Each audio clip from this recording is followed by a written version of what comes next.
This is the process shot. I'm Michael. I'm trapped in a haunted theater, and I've got a review of the 2017 documentary Strong Island, directed by Yance Ford. The film is both a reminiscing of his family life and an investigation into the death of his brother, William, who was shot by a mechanic in what was considered an act of self-defense. Yance discusses how William's death shook the family in a way that they were never able to fully recover from, and the injustices of the system that let the shooter go free, as well as his own guilt and regrets regarding the death. The film's cinematography and pacing are probably its most prominent aspects, keeping things slow and methodical as we walk through the film's interviews and recollections of events. It's a steady pacing which adds tension to the film as its story is laid out, without being too slow or alienating audiences. During interviews, and in some segments which feature Yance himself, people are speaking directly into the camera, further putting the audience directly face to face with those seeking answers, and in a way making the movie confrontational. This isn't a bad thing, rather it brings the audience directly into the action and makes them a part of it, even if they don't have a personal connection to the events at all. Of course, Strong Island is more than Yance's personal investigation into his brother's murder.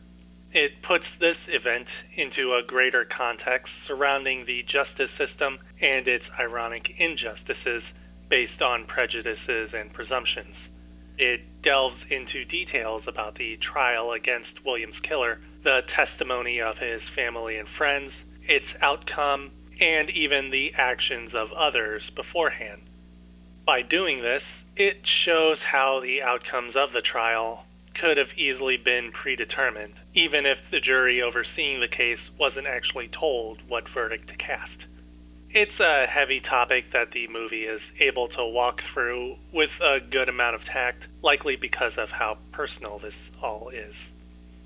Strong Island as a whole walks a pretty narrow path to balance the topics being explored and focusing on the personal story at hand, and it's able to keep things pretty stable.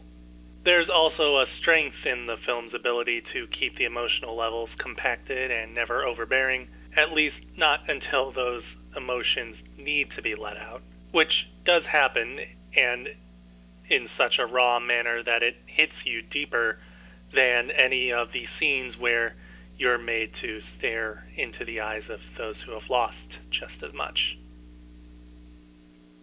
Strong Island, Yance Ford, 2017. 4 stars. I recommend seeing it, but you'll probably need time to process it. That's the end of the review. Like, comment, and sub. I'm probably not the best person to be reviewing movies like this. I don't know if I can articulate well enough to get my thoughts across. I don't know.